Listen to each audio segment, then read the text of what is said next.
Bismillahirrahmanirrahim. Ad-daqiqah. As-sa'ah 60 daqiqah. Ad-daqiqah law surifat ila qira'ah surat al-ikhlas qul huwallahu ahad la qara'a minha 15 marrah taqriban. كل ثلاث ثوابها مثل قراءة القرآن كله فكم تفوت من دقائق وساعات وأيام وليال وأشهر وسنوات فيا مؤمنين بتسجيل الملائكة الكرام كيف ترضون بالتسجيل ما لا ينفع يوم الحساب بل كيف ترضون بالتسجيل لموجبات الخزي والنار وجميع أعمالكم وما فيها من خير وشر ويقظة ونوم وحركة وسكون وقد حواها كتاب وضع الكتاب فترى المجرمين مشفقين مما فيه ويقولون يا ويلتنا ما لهذا الكتاب لا يغادر صغيرة ولا كبيرة إلا أحصاها ووجدوا ما عملوا حاضرا ولا يظلم ربك أحدا. Al-Habib Muhammad bin Abdul Haddad mengingatkan kepada kita tentang daqiqah. Mana daqiqah? Daqiqah itu artinya menit. Kemarin beliau mengingatkan kita tentang nataijul aflam, buah hasil dari nonton. Ya, yang hadir kemarin, masih ingat? Masih ingat. Udah mulai ditinggalin nontonnya dikit-dikit. Kemarin ngomongin tentang nonton. Sekarang dia mau ngingetin sama kita tentang ad-daqiqah, tentang menit. As-sa'ah 60 daqiqah. Kata Habib Muhammad Haddad, 1 jam itu ada 60 menit. 1 jam ada 60 menit. Lau surifat ila qira'ah suratul ikhlas, kalau seandainya menit-menitmu itu kau gunakan untuk membaca surat al-ikhlas 1 menit, la qara'aha minha 10 marrat taqriban. Katanya 1 menitmu kalau kamu baca surat al-ikhlas mungkin kamu akan dapat 15 kali kurang lebih. Benar gak? Ibu coba nanti ya pulangnya. Ini levelnya Habib Muhammad Al-Haddad nih. 1 menit 15 kali kurang lebih kata beliau. Kita mungkin lebih dari berapa menit, wallahu a'lam. Tapi kalau kata Habib Muhammad Haddad 1 menit kurang lebih 15. Bismillahirrahmanirrahim. Allahu ahad, Allahu samad, lam yalid wa lam yulad wa lam yakul lahu kufuwan ahad. Bismillah. Pakai timer nanti dites. Maka kita ngitung, kita bahas sesuai dengan hitungannya Habib Muhammad Al-Haddad dulu ya. La qara'a minha 15 marrat taqriban. Kata kalau 1 menit berlalu darimu itu yang kamu baca surat al-ikhlas, kamu bakal dapetin di situ 15 kali kurang lebih. Dan ketahuilah, kata Habib Muhammad Al-Haddad bilang, kullu thalath, tiap 3 kali kamu baca itu pahalanya kayak kamu baca Quran semuanya. Nah, ini orang-orang Ramadan ini orang-orang cerdas. Mau dapetin pahala khatam, ya. Oh, anakku. Karena mau hatam sehari 8 kali ya, belum bisa hatam ente baca. Siapa levelnya yang hatam sehari 8 kali? Habib Abdurrahman Segaf. Habib Abdurrahman Segaf sehari hatam 8 kali khatmah. Oh kalau gitu 8 kali ini 3 kali 8. Boleh nggak begitu? Ya bolehlah, hadza husnudzannina billah. Akan ada jaminannya dari Nabi sallallahu alaihi wasallam. Barang siapa orang yang baca surat al-ikhlas, suratul ikhlas thuluth li thuluthil Quran. Kan dia baca surat al-ikhlas 1 berarti dapat 1/3 Quran. Kali 3. Dapat 1 surat al-ikhlas berarti 10 juz. 3 berarti ya haya. Ini nih enaknya jadi umatnya Nabi Muhammad. Umatnya Nabi Muhammad amalan tuh ya amalannya. Umatnya Nabi Muhammad tuh selalu dimanjain. Kenapa Habib Muhammad Al-Haddad nyampein ini sama kita? Apa buat kita males? Ya. Karena Habib Muhammad Al-Haddad tahu makin mundur akhir zaman, bil haqiqah orang kepada agama itu makin jauh. Yang sibuk dengan dunia makin sibuk. Tapi beliau mengingatkan nama kita, jangan sampai lupa.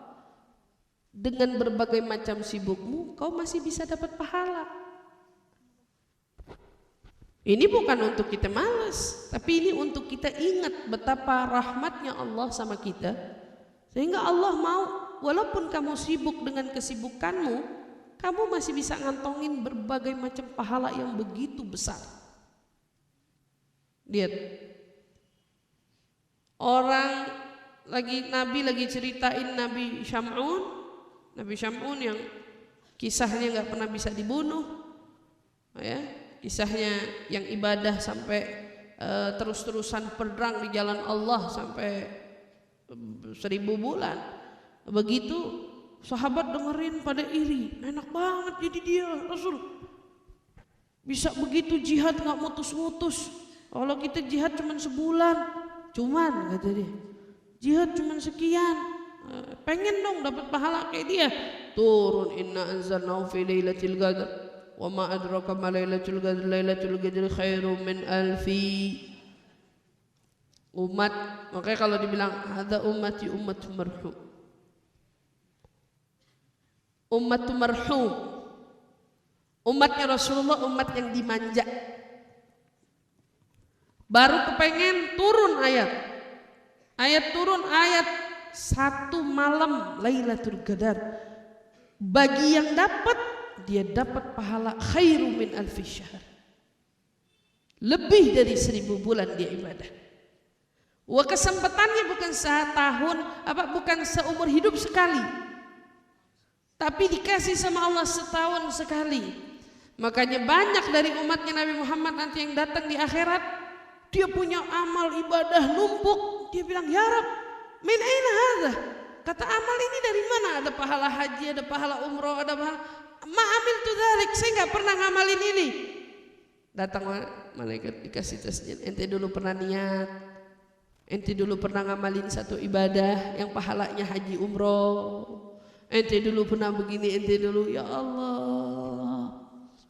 Ada umat-umat terdahulu, mereka lomba-lomba beramal, tapi mereka dengan umurnya yang 300 tahun, 1000 tahun, tapi amalnya segitu, gak ada amal yang dilipat gandakan sama Allah. Tapi umat Nabi Muhammad, galilul amal kathirul thawab, sedikit amal, besar, banyak pahalanya dari Allah Subhanahu wa ta'ala. Di antaranya ada suratul Ikhlas. Di antaranya ini surat Al-Ikhlas. Ente lagi nyetir, ente lagi diangkot, ente lagi ini ada Quran. Kayak kalau mau baca Quran tiba-tiba mayunasib kayak waktunya. Ente megangin handphone, diangkot takut dijambret. Di jalan nggak mungkin sambil jalan ente bisa kesandung. Tapi kalau kulhu siapa yang nggak hafal? Sambil di jalan, siapa yang nggak hafal? Apalagi ada hadis Nabi yang menyatakan barang siapa orang yang satu harinya baca surat Al-Ikhlas 11 kali, banallahu baitan fil jannah, Allah bakal bangunin dia istana di surga. 11 dari surat Al-Ikhlas setiap harinya. Masya Allah. Emang permasalah tentang 11 kali baca surat Al-Ikhlas, saya pernah diijazahin langsung dari Hubab Bahiyah Al-Kaf, waliya min awliyaillah yang dari Oman itu. Hubab Bahiyah Al-Kaf datang ke Darul Zahra waktu itu, rahimahullah ta'ala, maka Allah merahmati dia. Datang ngasih ijazah sama kita. Ijazahnya suruh baca surat Al-Ikhlas sehari 11, enggak, tiap sholat wajib suruh baca 11. Waktu itu hadza amaluha, itu amalnya dia. Pak kita dikasih, tapi pesannya Hubab Bahiyah, kalau ente nggak bisa ngamalin setiap habis sholat 5 waktu itu kamu ngamalin 11, paling tidak sehari 11. Sehari 11. Nah saya sekarang karena dapat ijazah dari beliau, saya ijazahin sama ibu-ibu semuanya. Sehari baca, nggak beda ijazah. Baca itu 11 kali. Nah, ikutin 11 kali setiap hari. Ada tabi di Nabi SAW, itu juga ada hadis riwayat Nabi SAW tentang keutamaan 11 kali baca surat Al-Ikhlas setiap harinya. Nah ini Habib Muhammad Al-Haddad ngingetin nama kita, kullu thalath thawab mithla qiraatil Qur'an kullu. Maka sekarang kalau kita hitung-hitung, 1 menit ente bisa dapetin pahala kurang lebih 4 khataman. Ini kalau 15 setiap detiknya seperti yang dihitung oleh Habib Muhammad Al-Haddad 15 kali berarti 4 khatam kan? Ya ini 5 khatam, 5. Ente dapat 5 khatam. Kata beliau, fakam tafut min dagaid wa sa'at wa ayyam wa layal wa ashhur wa sanawat. Coba ente hitung sudah berapa menit, jam, hari, malam, bulan, tahun yang sudah berlalu sia-sia dari kita. Semua berawal dari menit yang tidak bernilai untukmu. Orang yang gak bisa ngehargain menitnya gak mungkin bisa ngehargain jamnya. Orang yang gak bisa ngehargain jamnya gak akan bisa ngehargain harinya. Orang yang gak bisa ngehargain harinya gak akan bisa ngehargain mingguannya. Orang yang gak bisa ngehargain mingguan gak akan bisa ngehargain bulanannya. Dan kalau udah gak bisa ngehargain itu tentu tahunannya dan bahkan umur sepanjang hidupnya. Maka wahai kalian orang-orang mukminin yang dicatat selalu amal perbuatannya oleh para malaikatul kiram, bagaimana bisa kamu rela mereka para malaikatnya Allah yang mulia mencatat kesia-siaan dari hari-harimu, kesia-siaan dari waktumu, kesia-siaan dari detik menit yang berlalu dari hidupmu, di mana semua itu gak akan ada manfaatnya di hari hisab. Ini majelis aja, dudukan aja, nongkrongan aja, kongkoan aja, apa manfaatnya? Mereka yang senang dudukan aja udah pasti di mata ahlu dunia mereka orang yang gak punya harganya dari sisi mata dunia. Orang pecinta dunia aja gak mau buang-buang waktunya kongko begitu. Tanya dari pecinta dunia yang berhasil tuh, yang telah berhasil menerobos penghasilan, pendapatan, pencapaian, kedudukan, ya, keberhasilan. Tanya sama mereka, ngabisin waktu sehari bagaimana? Nggak ada. Mereka akan bangun dari tidurnya, lalu mereka sudah merangkai hari ini anak akan begini. Saya akan begini. Dia akan punya rangkaian. Bahkan dia punya aturan yang akan terdata dalam hidupnya untuk 1 tahun ke depan. Dia sudah punya agendanya. Saking dia nggak mau waktunya tersia-sia begitu saja. Adapun orang-orang pengangguran, ya kita kan pengangguran, kita mah kapan aja free. Free gitu. Dia aja ngomong, kita mah kapan aja free. Karena orang yang tahu nilainya dia akan menghargai waktunya nggak sembarangan. Nah, saya buang waktu saya ini, madha hasad. Apa yang ku dapat? Itu kan pandangan ahli dunia. Amal ahlul akhirah, adapun orang akhirat, saya buang ini, ma hasaltu fi dakhil akhirah. Saya dapat apa di akhirat nanti? Apa yang saya dapat? Kalau ahli dunia nanya, saya buang sekian waktu saya, gantinya apa untuk saya dapat di dunia? Tapi kalau orang-orang akhirat, kamu buang waktu saya segini, ma hasaltu fil akhirah. Makanya nggak ngalahin. Coba kalau kita belajar biografinya orang Tarim, bahkan setiap tangganya mereka khataman Quran di situ, setiap level tangga. Saking mereka nggak mau ada satu tempat pun yang berlalu dari rumah mereka, bahkan setiap yang mereka berlalu lalang di sana, tempat itu menjadi tempat yang nggak punya saksi akan amal perbuatan mereka. Ya Allah. Kita lihat Habib, adatnya orang Tarim sampai detik ini, bahkan kalau ente ke rumahnya Habib Salim Syatiri rahimahullah ta'ala, rumahnya ada tingkat naik tangga. Dan rumahnya orang Tarim rata-rata semua pakai tangga. Ya, setiap tangga itu ada apa namanya itu? Kalau kita naik tangga begini, berhenti dulu di sini, nanti baru belok ke sini atau naik lagi, apa namanya itu? Hah? Ya apalah namanya, nggak tahu. Apa kira-kira namanya tuh? Hah?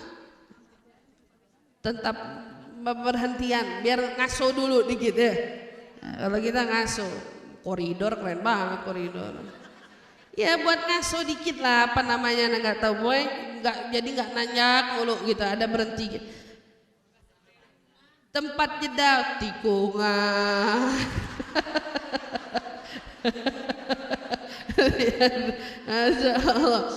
Ya tempat mereka berhenti sejenak lah untuk ngistirahatin kakinya, ngatur nafasnya gitu ya.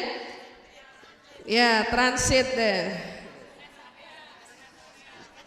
Terserah deh ibu mau artiin apa aja terserah. Pokoknya tempat itu kecuali di situ kamu akan dapatin ada kotak seperti mereka meletakkan rak buku di sana. Akan selalu ada itu.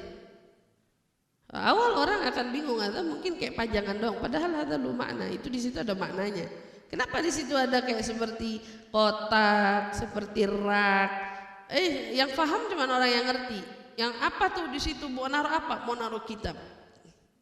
Pada saat mereka habis naik tangga, mereka transit di situ, kata Habib Salim Syadri, beliau bakal berhenti dulu di situ buka kitab, walau safha dia baca.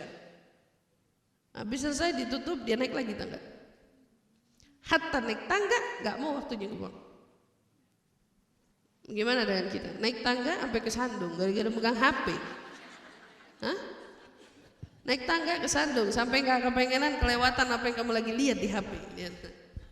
Kalau mereka nggak mau kebuang waktunya, wah kata sampai segitunya orang-orang soleh. Bahkan kayak kita ngelihat tempat Habib Abdullah Al-Haddad ngajarin muridnya Habib Ahmad bin Zain di tempat transit itu.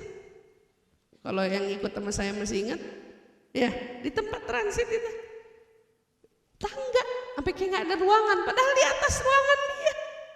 Di atas zawiyahnya tempat ngajarnya, tapi malah milih di tangga. Dia bilang ini tempatnya Habib Abdul Haddad dulu ngajarin Habib Ahmad bin Zain, ngajarinnya di tangga. Nggak mau kebuang.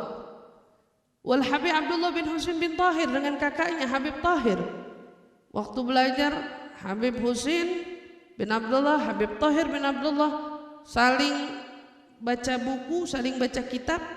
Yang satu duduk di tangga level bawah, yang satu di atasnya. Tanam dirasa idarat senang banget sama tangga. Tangganya kita mikirnya gini, kenapa di tangga? Di tangganya aja begitu, gimana ruangan lain? Itu baru benar mikirnya. Ngapain di tangga sih Ustaz? Di tangganya aja begitu, gimana ruangan lain? Di tangga dia nggak mau tangga dibangun gitu aja di rumahnya, enggak, tangga harus menjadi saksi yang banyak atas ibadahnya. Gimana dengan yang lainnya? Subhanallah. Makanya kita begitu ngelihat ini baru paham, pantas ya orang-orang tua kita dari dulu rumahnya walau kecil dia bakal bikin ada musolah di dalamnya. Dia pengen rumahnya tetap ada jejak tempat ibadah. Walaupun kalau sekarang kita cuma mikirin fokusnya tempat istirahat yang enak, yang cakep, yang ini tempat saya begini, tapi nggak mikirin di mana tempat ibadah kamu. Sementara orang soleh dulu mau setiap titiknya menjadi tempat yang mana ada saksi kalau dia di situ ibadah sama Allah Subhanahu Wa Taala. Lihat kalau dicatat di situ hal yang nggak manfaat, maka Habib Muhammad Haddad ngingetin gimana kamu bisa rela malaikat mencatat perbuatan keji, sesuatu yang tidak baik darimu yang akan mengantarkanmu pada siksaan neraka. Dan umur-umurmu semua yang ada di dalamnya, baik itu kebaikan maupun keburukan, dari bangunmu sampai tidurmu, dari gerakmu sampai diammu, semua itu tertulis rapih dalam buku catatan amalmu. Wa wudi'al kitab fataral mujrimin mushfiqin wa mimma fi fataral mujrimin wa wudi'al kitab, pada saat buku diberikan ditaruh. Fataral mujrimin, mahwal mujrim, orang-orang pelaku dosa melihat catatan amalnya di sini. Musyfiqin, mereka ketakutan dari apa yang ada di dalamnya. Wa yaqulun, kemudian mereka berkata ya wailatana. Mereka para pendosa itu bilang celaka sekali kami. Ma li hadzal kitab, buku apa ini? La yughadir saghirah wala kabira illa ahsaha. Kata enggak kecil, enggak besar. Kata Hubaba Nur waktu nerangin ayat ini, ketawa, senyum sampai ketawa dhahkah. Semua dicatat sama malaikat, enggak ada yang lepas. Enggak ada yang luput. Fataral mujrimina mushfiqina mimma fihi wa yaqulun ya wailatana ma li hadzal kitab. Dia bilang, ini buku apa?